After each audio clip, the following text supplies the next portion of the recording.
It's a great honor and an immense pleasure for me to return to this forum after 3 years to discuss a topic that I had spoken on back in October 2016, the future of capitalism.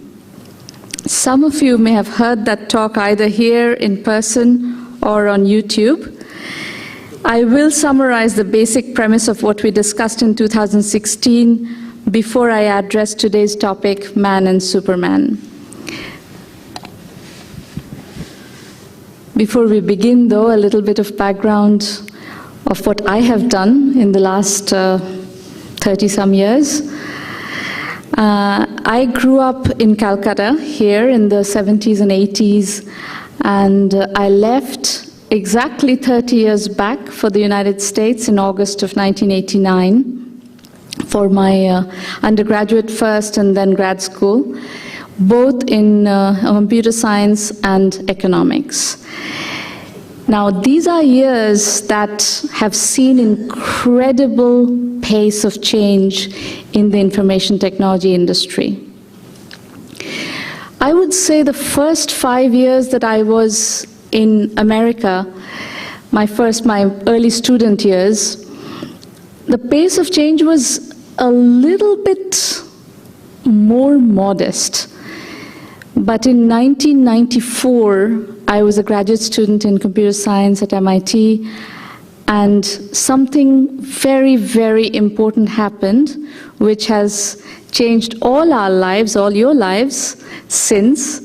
In 1994, a company called Netscape went public. This event is considered the beginning of the commercial internet. So, the first major technological change that happened that really revolutionized our industry was the internet. In parallel, the internet enabled another very major change, which is electronic commerce. So today, you are constantly using electronic commerce of all kinds. You've probably come here by Uber or Ola. You're shopping on Amazon all the time. All that started in the mid-90s. A little bit later, something else happened, which also has become an integral part of our lives, which is called social media. So today you're using Facebook all the time, WhatsApp all the time. All these started around 2004, I would say. 2004 is considered the beginning of the social media revolution. After that, another earth-shattering event happened in 2007 when Apple released the first iPhone. That is considered the beginning of the smartphone. Again, something else that has completely changed our lives, revolutionized how we interact with society, how we communicate, and so forth. There are two other contemporary, similar time frame revolutions that happened. One is cloud computing. The definition of cloud computing, for those who are uninitiated, is that, in the beginning of the computing era, we used to buy, companies would buy hardware, companies would buy software. Today, companies generally tend to subscribe to software. So just like you pay your electricity bill or your phone bill on a monthly basis, you pay your cloud computing bill, and there are different kinds of cloud computing services that have come about. So that's been a major revolution in how business software is consumed in particular. The last trend that I will talk about, or just touch upon for the moment, we'll talk about it later in more detail, is artificial intelligence. We are absolutely bang in the middle of the artificial intelligence trend right now. The era of artificial intelligence, in a way, is just beginning. This is going to really change everything. That's what we'll discuss today. So my career kind of proceeded alongside all these different trends. I was at MIT in 1994 when the internet was starting, and I was in the PhD program. I took my master's and I decided to leave to start my first company, I did not stay for the PhD. And through the 90s, I started one company after another. I did 3 technology startups, all in the internet domain, through the 90s. Then I consulted for another 10 years. I wrote a lot. I still write a lot. I wrote a column for Forbes for a long time. I've written about 13 books, all in this general technology entrepreneurship area. And in 2010, I launched what I do today, which is 1 million by 1 million. I'm the founder CEO of this global virtual accelerator, the first and only one of its kind. And our mission is to help 1 million entrepreneurs reach $1 million and beyond in annual revenue. So that's the perspective from which I will be addressing the topic that we put out there for you to invite you to come here today to listen to. So let me summarize first the basic premise of what we discussed in 2016 before we come to Man and Superman, today's real topic. I had said in 2016 that I'm optimistic about the next couple of decades. I believe strongly that entrepreneurship and entrepreneurial capitalism can be democratized and wealth can be created in the middle of the pyramid using capitalistic principles. In the next 2 to 3 decades, the potential for distributed capitalism is very high and the outcome should be extremely positive around the world. That is the mission upon which my current work with 1 million by 1 million is based. We are trying to help 1 million entrepreneurs achieve $1 million in annual revenue and beyond, thereby creating $1 trillion in global GDP and 10 million jobs. However, beyond our entrepreneurship development work, there is tremendous inequality due to technology and automation on the horizon. In the 30 to 50-year time frame and beyond, technology and automation will create unprecedented disruption. 60 to 80% of all jobs will likely get automated, and that is a scary situation. I'm sure you're thinking, oh, I've heard this before, machines replacing jobs, new jobs always emerge. Yes, in the Industrial Revolution, for instance, that was a major concern, but we've seen tremendous job growth since then. This technology revolution is, however, different. Before, machines could not think. Now they can. And because of the processing power available in tiny chips, they can think incredibly fast, process unbelievable amounts of data in a nanosecond. Artificial intelligence, machine learning, and robotics are moving forward at breakneck pace right now. The march of automation looks pretty much unstoppable. So what does society look like in an all-play and no-work world? Work is an essential block of human existence today. Work offers identity, structure, meaning. If you take work out, human beings will have to figure out what their identity is all about. If they don't have to go to work for significant chunks of the day, they need to find alternative means of creating structure. These are not easy things to come up with on the fly. In a post-work world, there is the danger of people with nothing to do becoming zombies who watch television all day long or play computer games. An idle brain is a devil's warehouse, as the saying goes. I find the idea of a society comprising mainly of idle people extremely scary. Now, this is also a scenario in which capitalism fails. Most people don't earn money anymore and have to be put on some sort of welfare. Inequality grows to extreme levels. Only a very small percentage of people make huge fortunes. There's a small affluent class. The rest has no jobs and hence no means of subsistence. There are, needless to say, 2 schools of thought. A utopic one, in which society becomes so rich that people's basic needs are all met, and people have infinite leisure to pursue art, music, scientific research, sports, hobbies, friendships, spiritual contemplation, etc. A dystopic one, in which people become zombies. 8 to 12 hours a day of television watching and playing immersive video games instead of going to work. long, unproductive days, identity crisis, social unrest, crime. And by the way, people are quite poor. Basic needs are met, but no one has any money to buy anything discretionary. So people don't have any incentive to produce anything of value either, except the basics. Or some luxury products for the super rich, which no one else can afford.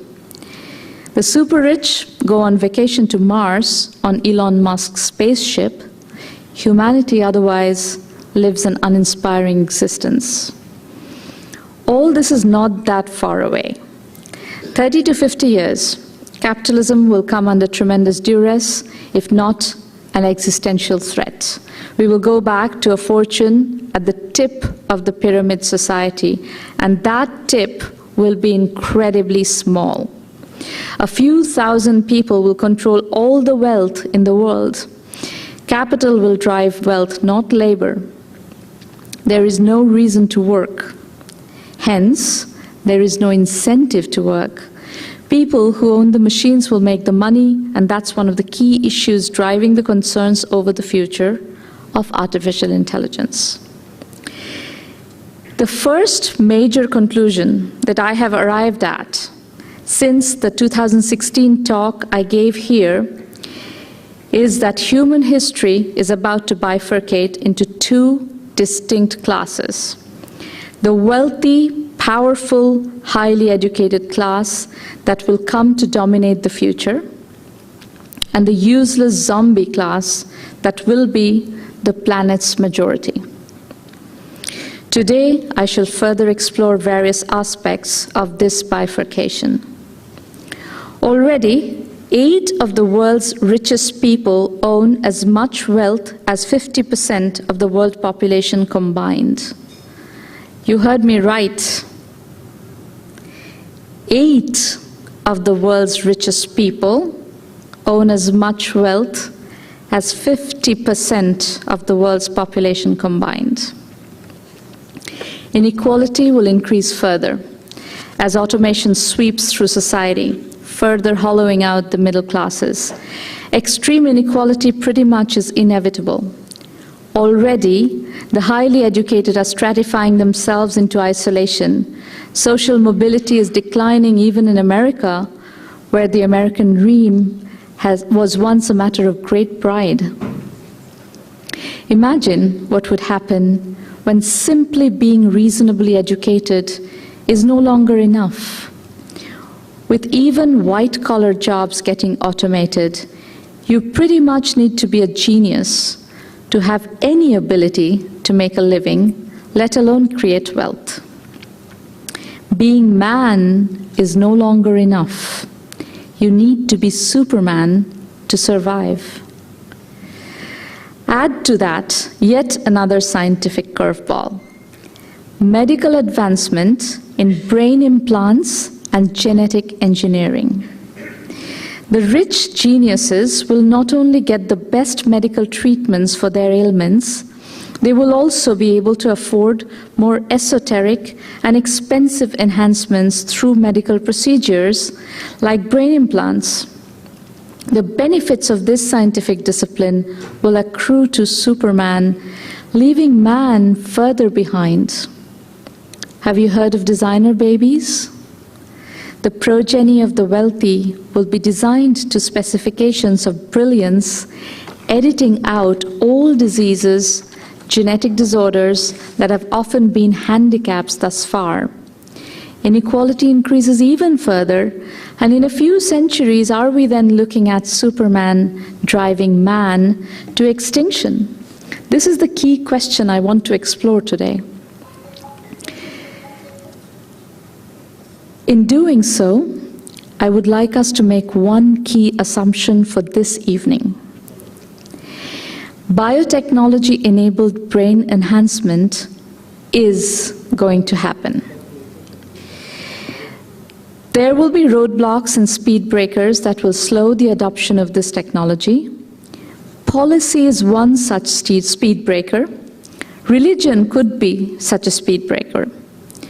Why tamper with God's creations? It is a sin. Economics could be a speak breaker. Only the rich can afford, the poor cannot. But once the technology is ready, all these questions will get answered.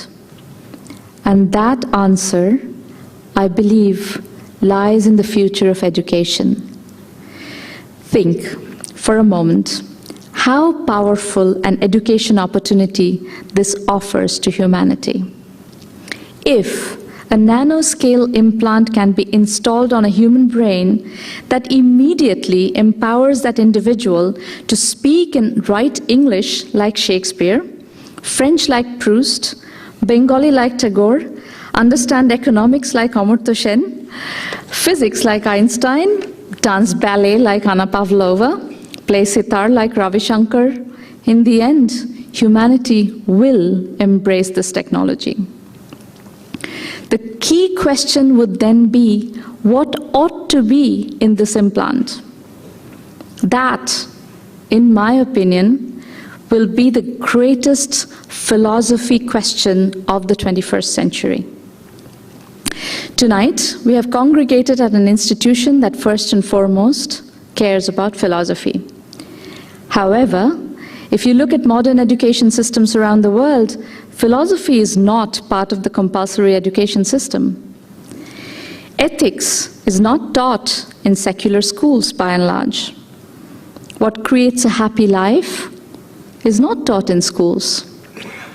As technology has become the dominant force of economic advancement, software programming has taken precedence over almost every other discipline. But that is about to change. We don't need programmers. In another couple of decades, we won't need programmers. Automatic code generators will be writing software. Brain implants, thus, won't necessarily need programming languages as part of the repository. Rather, they would need social intelligence. Why has humanity been so successful as a species on planet Earth? Because through a complex and sophisticated set of narratives, it has managed to get the species to collaborate, not just compete. Human beings do not operate as a survival of the fittest society. We cooperate. The strong and the privileged take care of the weak, the downtrodden. No other species operates this way. And what are those narratives that have driven this instinct of collaboration? Religion is perhaps the foremost of those. Christianity touted the concept of service as a path to heaven. Swami Vivekananda built this institution around the same basic principle. The Jewish community is deeply philanthropic and service-oriented. But counter to this age-old principle runs human selfishness, the crass animalistic instinct of might is right. It is okay to swindle people. It is okay to steal as long as you don't get caught. So it seems to me that one of the key pieces of the brain implant ought to be the service and philanthropic orientation, and alongside that, a deep sense of justice, fairness, ethics, righteousness. What if we can simply eliminate dishonesty through brain implants? What if this evolutionary step humanity is about to take ensures that the new man will be ethical by design? Imagine how powerful a step we could be taking. The rest, whether a person will become a physicist, a dancer, a painter, or an economist, can be determined the same way it is determined today. Of course, many design questions will come up as we explore the adoption of this technology. At what age do the implants get installed? Is an implant hardwired, or can it be updated? I'm going to assume that implants will receive updates just as our phones do today. Thus, if implants can be updated as the child develops, then the basics of education can proceed the way they do today, but at each step with a stronger foundation. No longer would there be any risk of a child not fully grasping a lesson in algebra or trigonometry. Everyone grasps everything. No more competition for grades. Learn, then learn more. Think, then think more. Learn to be creative. Invent. Innovate. Based on that learning, no child fails, no child is left behind. The child reaches 18 with a broader and deeper knowledge of the options to then make a choice of which discipline to make her vocation. Further updates to the implant happen accordingly. If physics is her choice, then she starts her journey with all of the existing knowledge and understanding of physics in her brain right away. She then builds on that knowledge and explores how to advance that knowledge. Our young physicist is operating at a genius level off the bat. Let us now see what she invents. Cross-disciplinary updates are possible. If she is interested in biotechnology and organic chemistry, both topics can be updated at a very young age. Maybe she then goes on to invent cures for depression at the cusp of these two disciplines, addressing brain chemistry in innovative ways. In the design of the implants, I also feel there needs to be a comprehensive strategy for how to teach people to build strong relationships.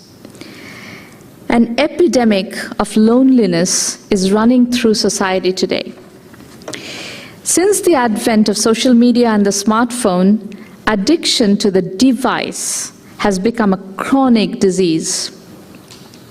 People don't meet, talk, eat together as much. They text. But again, going back to ancient wisdom and philosophy, long ago, Gautama established community, Sangha, as one of the core tenets of his new religion, alongside Dhamma, righteousness, and Buddha, self-knowledge. Buddhism, the most secular of today's religions, has much to offer in building the philosophical framework of tomorrow's technology and society. The brain implants that will drive the functioning of tomorrow's society need built into their framework a desire for people to get together, eat, drink, talk, make music, dance, tell stories, a desire for human, in-person communication, camaraderie, interaction, collaboration. And technology itself, social media and the smartphone, could contribute to advance community rather than becoming forces fostering isolation. In summary, we are, as a species, going to leverage technology to upgrade man to Superman. A much larger population of humankind will be able to not only survive, but thrive if we succeed in making this evolutionary change. The parts of society that will reject this evolutionary change most likely will become extinct. Darwin's natural selection principle will apply. The fittest will survive. The fittest, however, will be technologically enhanced. And we need to root the designing of this technology in philosophy, in wisdom derived from thousands of years of human history. As human history bifurcates, we need to systematically ensure that as large a population of man successfully upgrades into Superman as possible.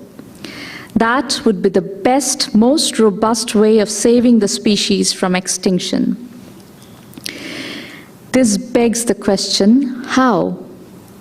The economic question of the how is daunting, but I also believe that it is not insurmountable. Let us draw a parallel in contemplating this issue. My ancestors were successful, wealthy, highly regarded members of society. They considered philanthropy and social contribution an important responsibility. Among the various ways they contributed was by building schools.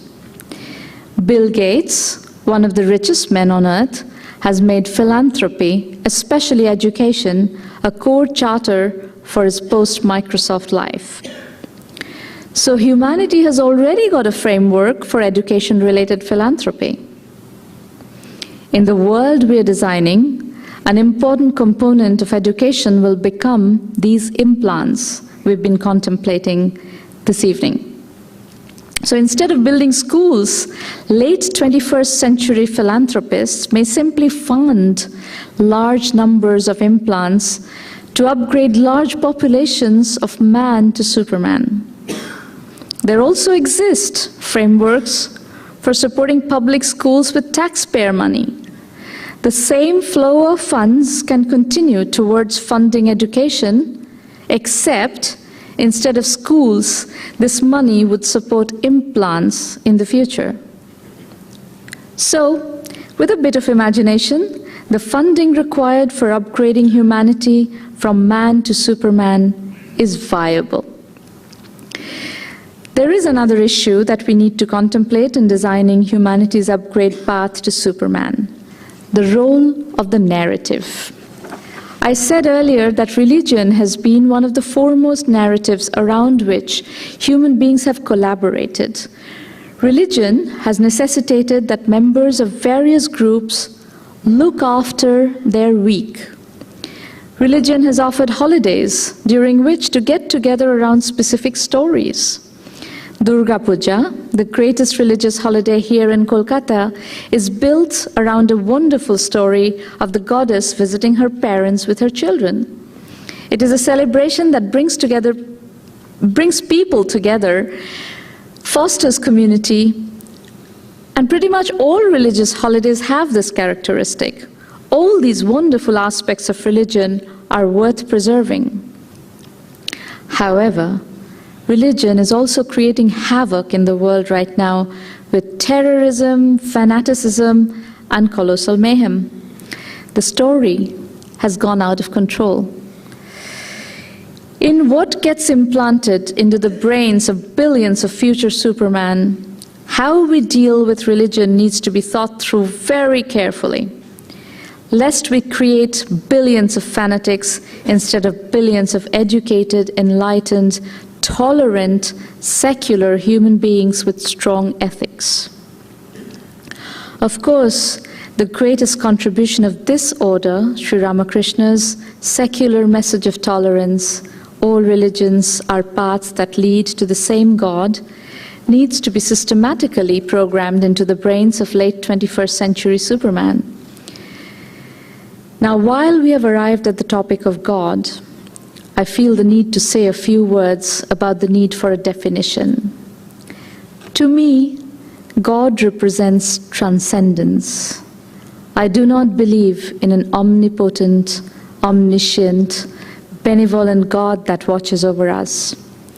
If there was such a God, humanity would be further along on the path of peaceful coexistence.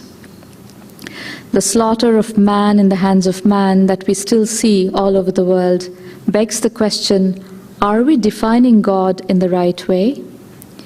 I know it is sacrilegious for me to stand here and pronounce that the concept of God, the narrative around it, needs to be rethought, but it does. The narrative is outdated. It does need to be rethought, especially as we contemplate what ought to be programmed into the brains of billions of people in the next revision of the human species. God isn't watching over us and making sure everything good happens. Everything good is not happening. If you have any doubt whatsoever on this subject, remind yourself that Bashar al-Assad is currently the president of Syria. He regularly slaughters his people. Why are these people any less worthy of the mercy of an omnipotent God? Is everything good really happening? No. Everything good is not happening in the world. But there is God. God is in the moment when we experience beauty, human warmth, love. God is in the good we do in the world. God is in the love we love. God is in the art we create. God is in the work we do, in the excellence we seek. God is in the science we pursue with dedication. God is in the purity of our existence. God is in simple decency. This secular philosophy needs to be built into the technology that will drive the future Superman species. In case you're thinking all this is science fiction, consider the recent news that Elon Musk's secretive brain technology company is already testing implants on monkeys. So what I've discussed today is not that far-fetched. At MIT, my alma mater, researchers have figured out ways for people to do Google searches just by thinking. Imagine the entire repository of knowledge from the internet available just by thinking. We've discussed the future of education for a while. Let us now talk about the future of healthcare. In my last talk, I had touched upon this a little bit.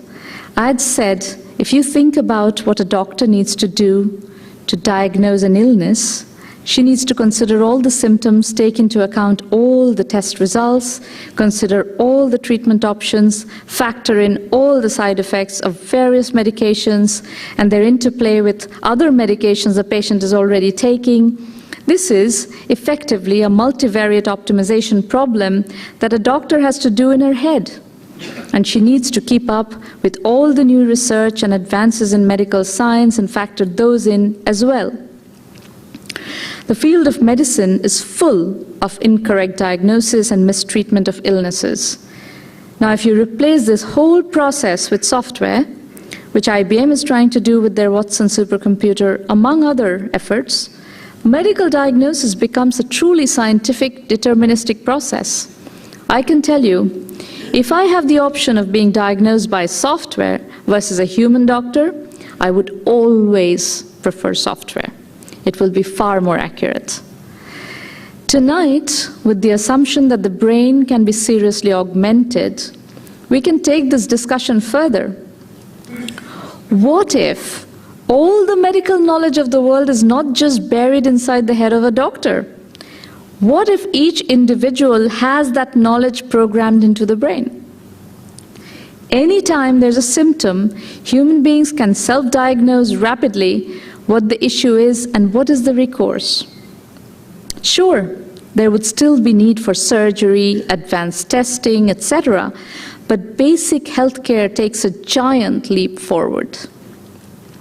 Think about it. Let's say you're diabetic.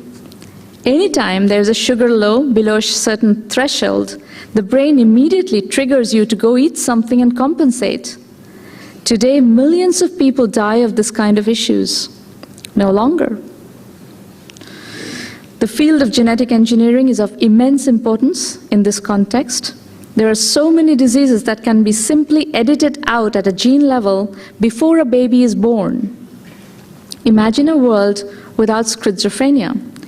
Chinese scientists have already created 2 babies who have a dramatically reduced probability for contracting HIV. The regulations and ethics of these fields are currently murky, so research is stalling a bit. But sooner or later, I fully expect that this field will advance and there would be a dramatic impact on the quality of human life. What if Alzheimer's, Parkinson's, cancer, cardiac diseases, diabetes, schizophrenia, autism, all of these can be genetically edited out? We are going to be a much healthier species. You can take this line of thinking and apply it to any field and extrapolate what might happen. So let us discuss the questions that I have stirred in your minds tonight. We have 30 to 50 years before this technology starts getting incorporated into society. Before that, a thorough philosophical reckoning of where humanity wants to go needs to be conducted. Thank you.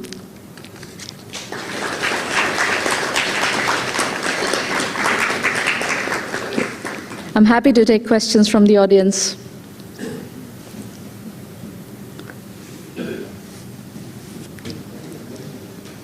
Anybody? Are there microphones for questions? Yes, going to give you mics.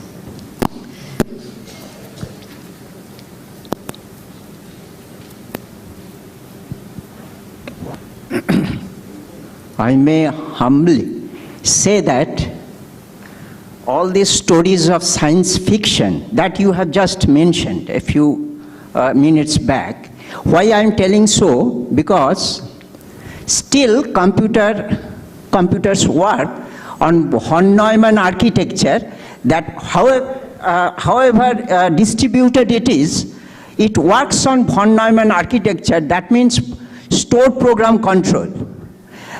This technology not yet enhanced sufficiently to tackle even 500 bits, all the 500 bits. I asked one big data analytics one question, how much time would you take to give me all the 9 variable Boolean functions?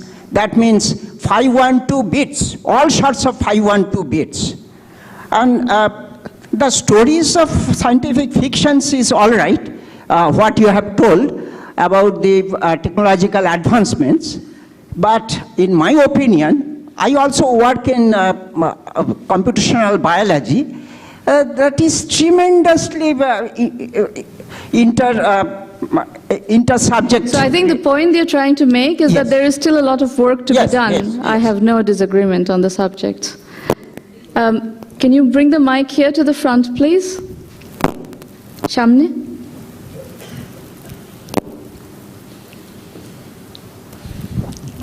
That was a wonderful talk, Sramana.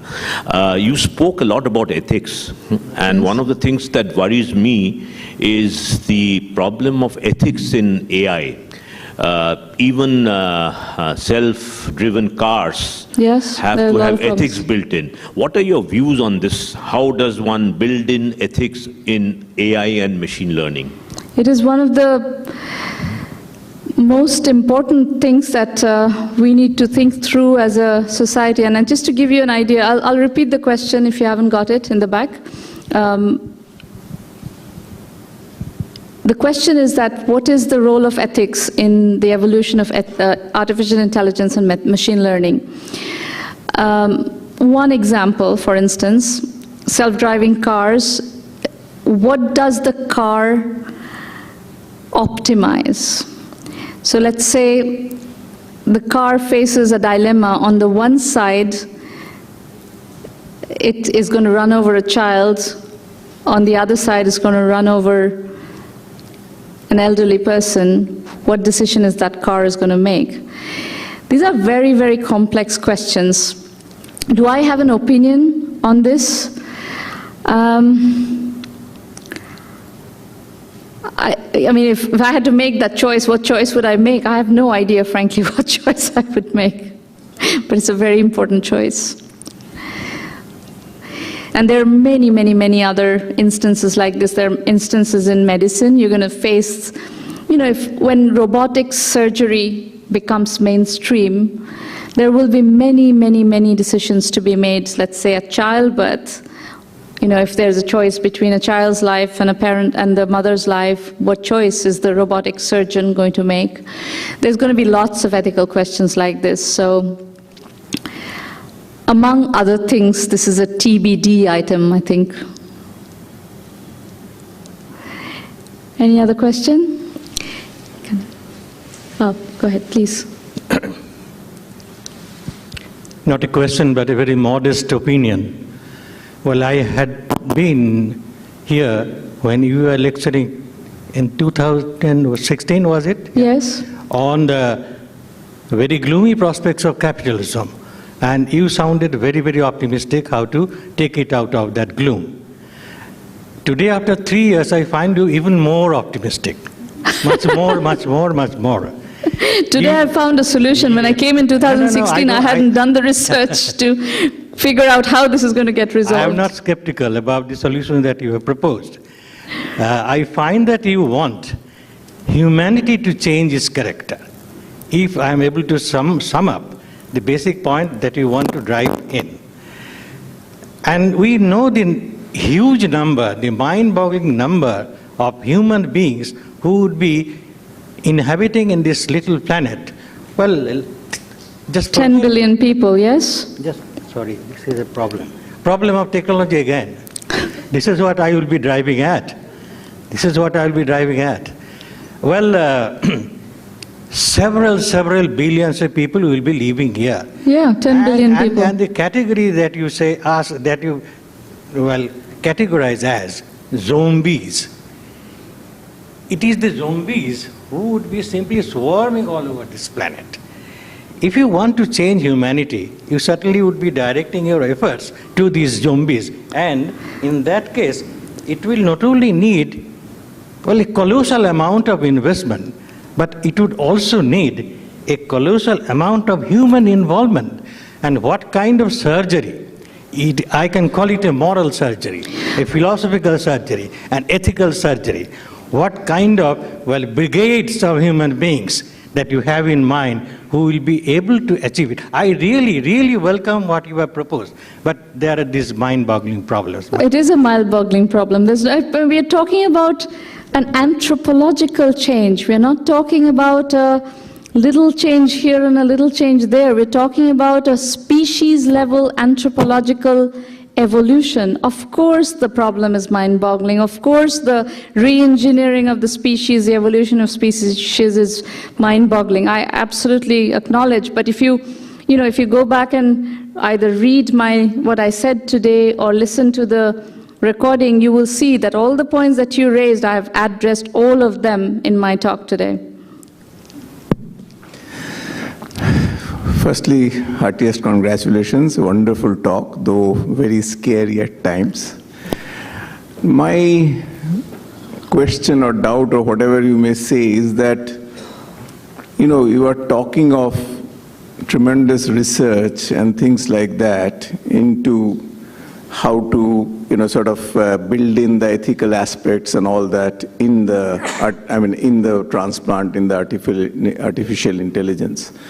The biggest problem is no research is ever done without monetary consideration. True. You see, today one of the biggest industries, which is the pharma industry, now there is no doubt that tremendous research can be done into what prevents disease. Yeah. But as it is said, there is basically no money to be made in developing preventions. Money is to be made only in, getting disease and then how to cure. So that is why, almost over 99% of the money of the research in pharma industry is just directed at cure, never at prevention. Right. So similarly here, because, there is no body which controls these kind of researches. So obviously there is no way that you put in ethical element into such a body, super body. So there is no question of that. So how do you at all think that, there will be a motivation to do that kind of research? Yeah, very good. You have several points. You've raised several points. What is going to fund this research? What is going to fund these what is the driver? Why should this research happen? The good news is this research is happening. If you look at what's happening in the labs of Stanford and MIT and various small startups working on it, this Elon Musk project is probably one of the farthest along. The research is happening. There is funding already going into it. But let's take your point a little bit further. When a disease can be prevented by gene editing, if that research gets to a point that this can be done, one way to think about it is anytime a child is getting conceived, a certain testing is going to be required and certain gene editing is going to be required as part of the process. Just like today we do certain tests when a child is getting conceived, and that test costs money. That gene editing is going to cost money. So there will be a body of service providers, just like hospitals and medical service, clinical service providers. There's going to be a body of people who will be making money off that procedure. So it's not like that does not have an economic model, a purely capitalistic economic model attached to it. So that one actually is quite a solvable, manageable problem. The ethics element is trickier, but at the same time, I think, today, the school that you have studied in, Narendrapur, has built into its structure ethics, right? Ethics is taught in Narendrapur. Moral science is taught in certain schools. The Jesuit schools all had moral science in their curriculum.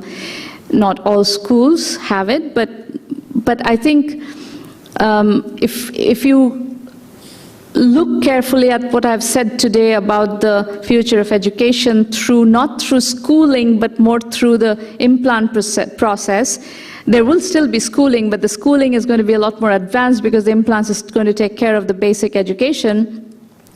Today we are trying to teach children ethics. Do not steal, do not lie, all these things, parents teach their children. So building this into the implant process is not that big a stretch.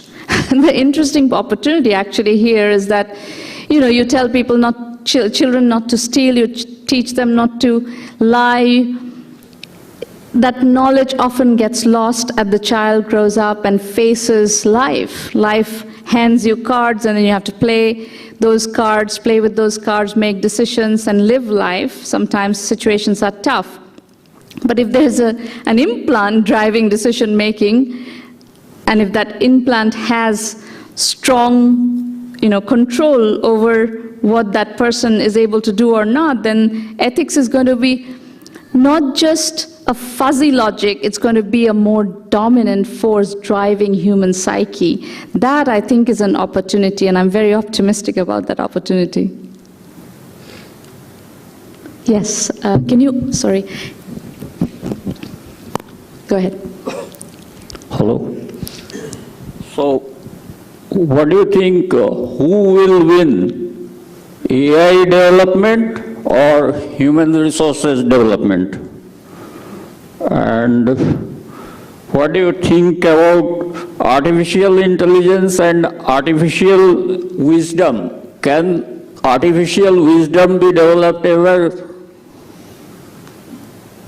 These are my two questions. I'm not sure if I understand your question. You're asking who will win, artificial intelligence or human resource development? Is that what you said, the first question? Artificial intelligence development or human resources development. What did I say in this talk? I said artificial intelligence is going to drive human resource development. That's the basic premise of my talk today. So why does anybody need to win? Okay. And do you think artificial intelligence is being developed? And can artificial wisdom be ever developed? Again, what did I say in my talk? I'm talking about a different caliber of human being that can be enhanced even on the wisdom dimension with artificial intelligence. That was the premise of my talk. But do you think individuals will dominate, or as teamwork, cooperation will dominate? Well, I think the success of the species is because human beings have been able to collaborate. So in the species that gets designed going forward, we have to bring collaboration as a fundamental skill set. I think that makes us a lot more powerful than pure competition and pure individualism. Okay, thank you. There are several over there. I'm very happy that you're all asking these questions. Being a software engineer, I have a question to ask you. You throw some light on the cybernetics, what the MIT is doing now.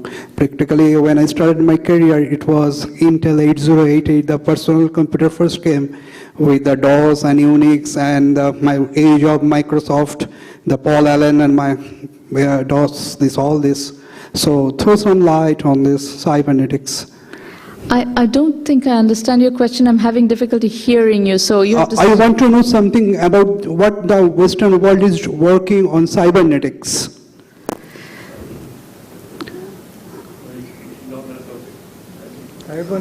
Cybernetics.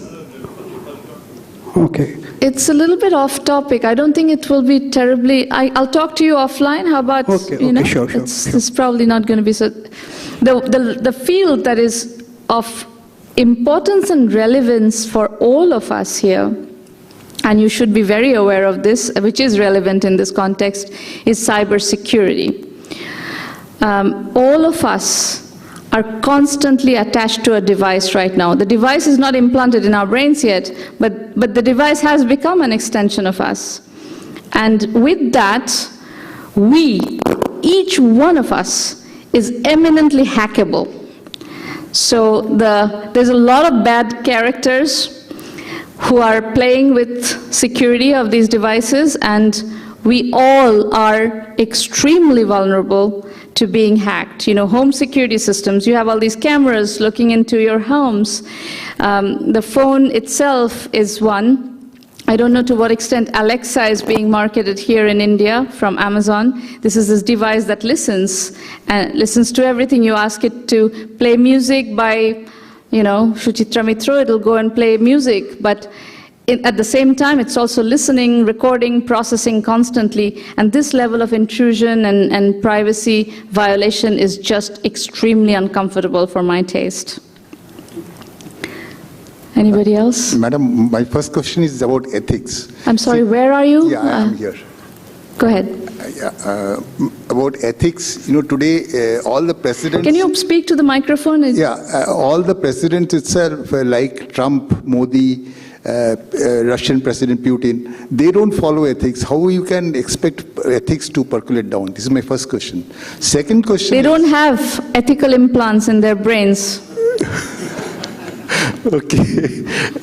No, I am saying from the top-down approach, if the top leaders are not following any ethics, how do you expect ethics to percolate to the bottom? By the time this kind of technology will come into society, we're not there, as I said, we're not there yet.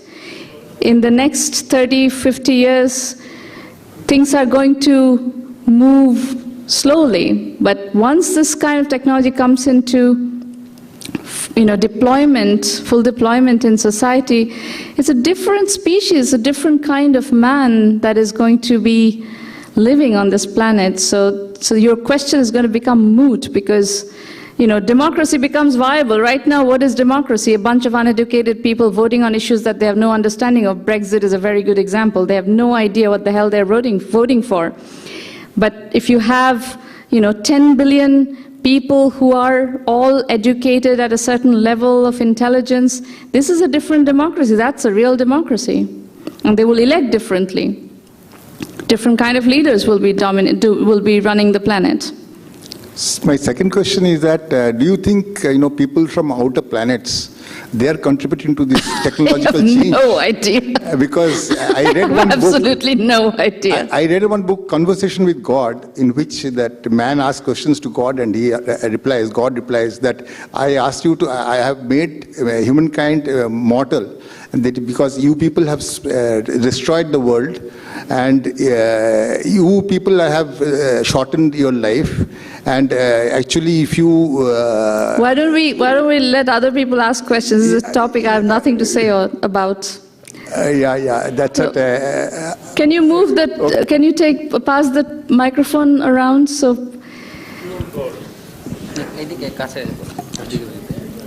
Hi, Ms. Mitra. So I recently did Vipassana meditation. Yeah. And since you spoke about Buddhism, and there's a lot of conversation about what humans would.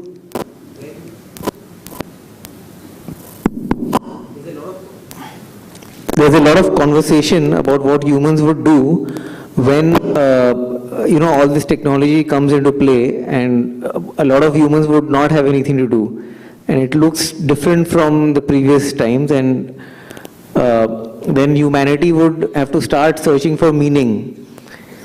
And I guess spirituality would take on a new role at that time in human life, where people would need to be okay with themselves.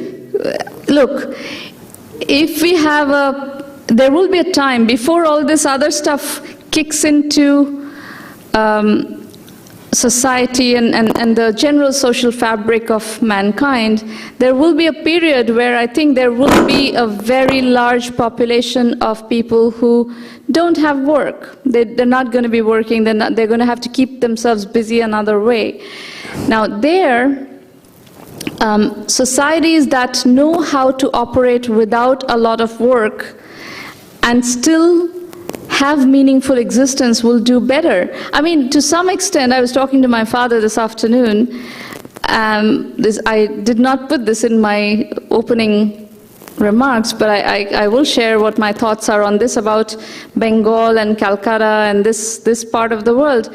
You know, we haven't had, in this part of the world, we haven't seen industrialization of the order that other parts of India or other parts of the world have seen. We missed the industrial revolution, all the manufacturing industry passed us over. Calcutta never really got to enjoy the glories of information technology that the rest of India has really, risen on the wings of. But people in Calcutta have a certain culture. They love to cook, they love to eat, they love to talk, they love to see friends, family. There's a lot of art, music, poetry, theater, all these things. These are the things that make leisure enjoyable. If you're not working, there's still other things you can do that are meaningful and that are not zombie-like things. So societies that will have a good handle on this kind of lifestyle will do better and sustain better, I think. So my question is, if societies are able to handle this lack of work, then why will man want to become Superman? If I'm then okay why with, would man want to be... If I'm okay with who I am, why do I want to have this implant? I just want to be happy. Very good question. Let's actually talk. This is a very, very good question. So let me address this question. Put yourself in the shoes of a company. Let us say this company is a bank that employs 10,000 people.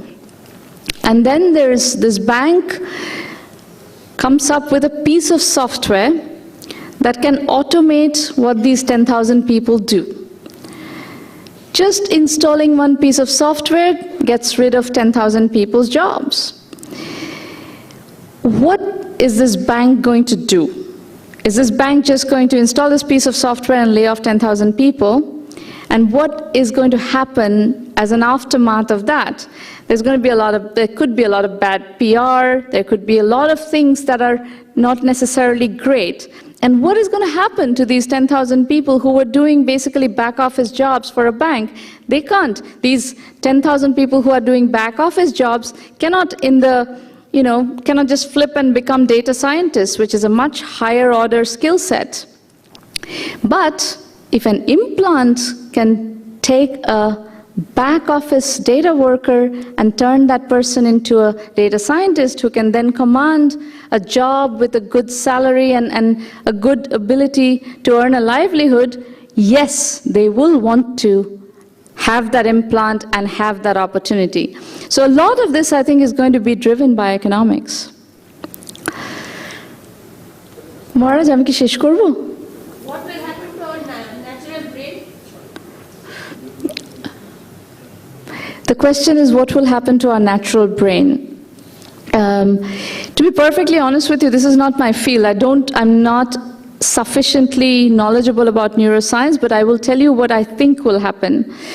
all this stuff is going to be interplaying with each other. The implant is going to be an implant that plays with the general neurological process of the brain. So what happens if you have a pacemaker today? The pacemaker is interacting with your body's system. You know, there are all kinds of implants that are going into your bodies right now already. So they are interacting with the natural biological processes of the body, and I think that is exactly the direction all the neurological implant systems are going to go.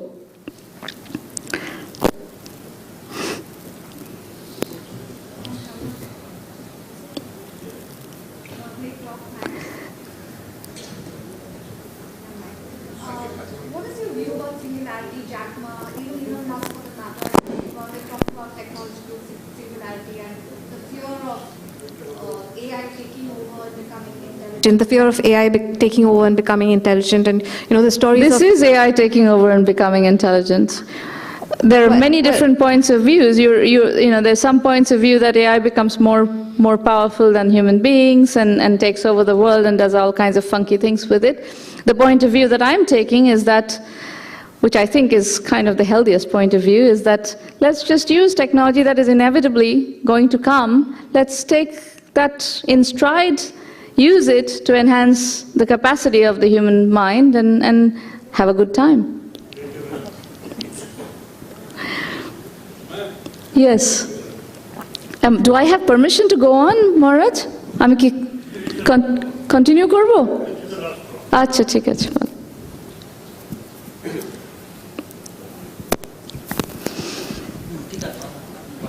Thank you, madam, for your lecture. I have just listened to it partially. But what I guess from this lecture or the discussion that is there in the house, that don't you think that ethics is again defined by the same capitalist economy for the developing countries? And the second important thing, so whenever we are talking about ethics, as in if you study Stiglitz from the economics point of view, that how we are defining ethics in the third world countries is just the replica of what is there in the first world countries. And the question he has raised about cybernetics, that whatever we are doing about whatever we are talking about information, the way we are getting the information in the developing world, as you have mentioned that there is less development in West Bengal compared to the other parts of the countries, or at large other parts of the world too. So what is important, that this lead, lag, that is related with information. The information we are getting is also controlled by the capitalist hegemony in the 21st century. So how to define ethics? Don't you think that this is a utopia? I may not say, if it is an utopian, it's fine that how we are defining ethics. But it is leading us to an utopia where it is not possible for the developing world particularly to define ethics in its own sense. I'm not sure at what point you started listening to this lecture. I think I started off by painting a quite dystopic picture, not exactly utopic. So the solution that I think can address this dystopia is what I've talked about in the lecture. So I would encourage you to go listen to the lecture when the recording is published, and then you can ask questions maybe by online means of what it triggers in your brain. Okay, আজকে শেষ করছি. I'll be around. You can ask me questions offline. Thank you.